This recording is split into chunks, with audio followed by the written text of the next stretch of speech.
Shalom, shalom, bandeko na ngai tozosisa susu méditation na biso ebongo toko partager to lobelaki mingi tokomi ti na 8e partage na biso donc kaka na Luc chapitre 3 totangaki ba verset nyonso tomonaki conseil ya suka kaka na kati ya partage oyo ndenge tokoki koloba kaka normalement soki moto aye na église liboso nanu fo koyebisa moto kotalisa moto Yesu Masiya azali nani. Kotali deuxièmement koyebisa moto ntango yo oza koya epai ya Nzambe wana azali mbala misato mosantu. Donc yo eloko nyo okosala otika mabe. Soki obandaki koyiba tika, soki obandaki kokoboka tika, soki obandaki kofinga tika, soki obandaki koprofite na bato tika, soki obandaki koyebisa bato makambo nyonso wana. Soki moto comprendre, il faut moto a comprendre nani nazosala.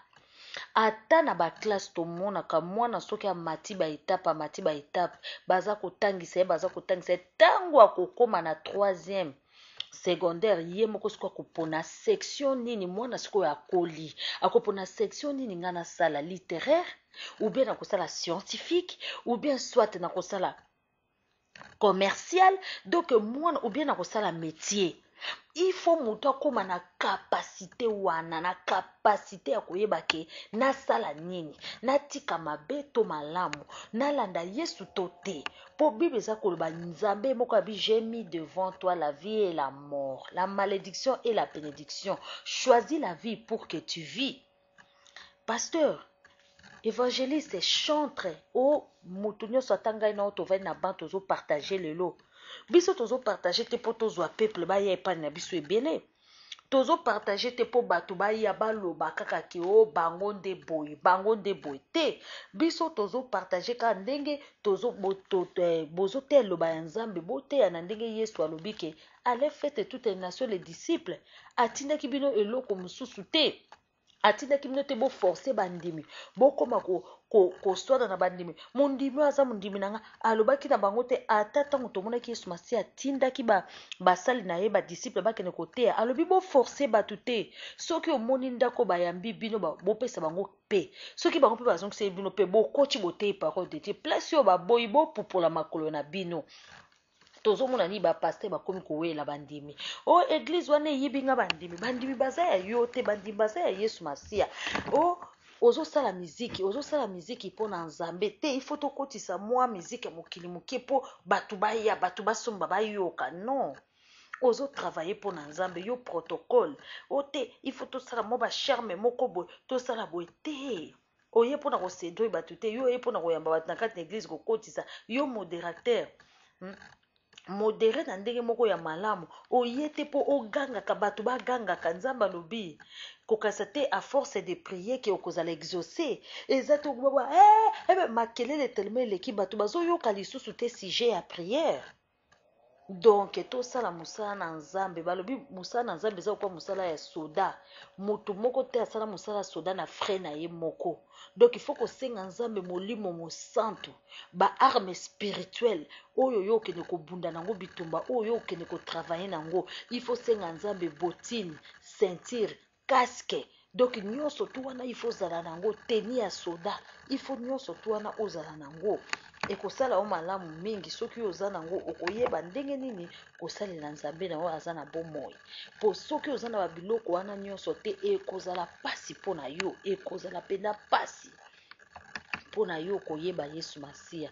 Yango wana bandeko na ngai Nzambe penza apambola biso soki tomoni po ani tozo insister toteya lisumu moto soki aye na église premièrement fois yeba nani azolanda il faut atika mabe après moto wana soki aponi Yesu Masiya okomona Yesu Masiya koya kovanda kati na bomoi na ye moto wana ata amoni lelo difficulté ayebi ke na même tozosalela Nzambe vale ya baka ezali ntango ozosalela Nzambe okoleka pe na désert moto wana akokomprendre akolinga nanu Nzambe. Omoni mwasi soki alingi mobali na ye même mobali wana azangi même mobali wana na pantalon moko mwasi alingi akolinga ka mobali na ye mobali alingi mwasi na ye makasi ata liso mwasi wana etoboki ata mwasi wana akomi vieille akolinga ka mwasi na ye. Donc yango tozomona bolingo eza te bolingo eza te kati na bana na nzambe. Yango ozomona ntango moto alingi Yesu Masiya te, ntango moto ayebi Yesu Masiya te, akosala n'importe quoi. Ntango pasi ekangi ye akokende pa banganga, akomi komélanger. Ntango pasi ekangi ye akokima prière abanda koloba abatere na malamu te. Akobanda luka ba miracle, ayoka prophète ateyaka boye abengi prophète wana, ayoka boye abanda ko papillonner kaka ko sillonner. Pona nini? Ayebaki nzambe malamu te.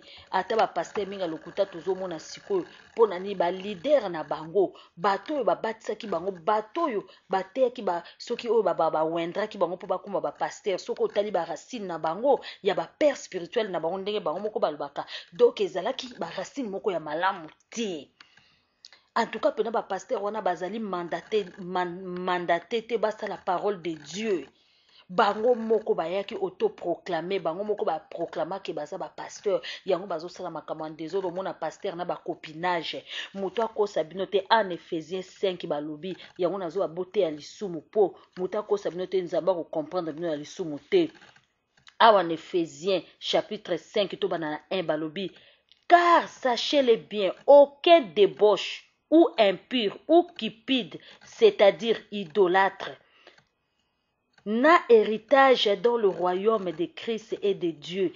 Que personne ne vous séduise par de vains discours, car c'est à cause de ces choses que la colère de Dieu vient sur les fils de rébellion. N'ayez donc aucune part avec eux. Autrefois vous étiez ténèbres et maintenant vous êtes lumière dans le Seigneur. Marchez comme les enfants de lumière, car le fruit de la lumière la fruit de lumière en toutes sortes de bonté, de justice et de vérité. Examinez ce qui est agréable au Seigneur et ne prenez point part aux œuvres infructueuses de ténèbres, mais plutôt condamnez-les, car il est honteux de dire ce qu'ils font en secret.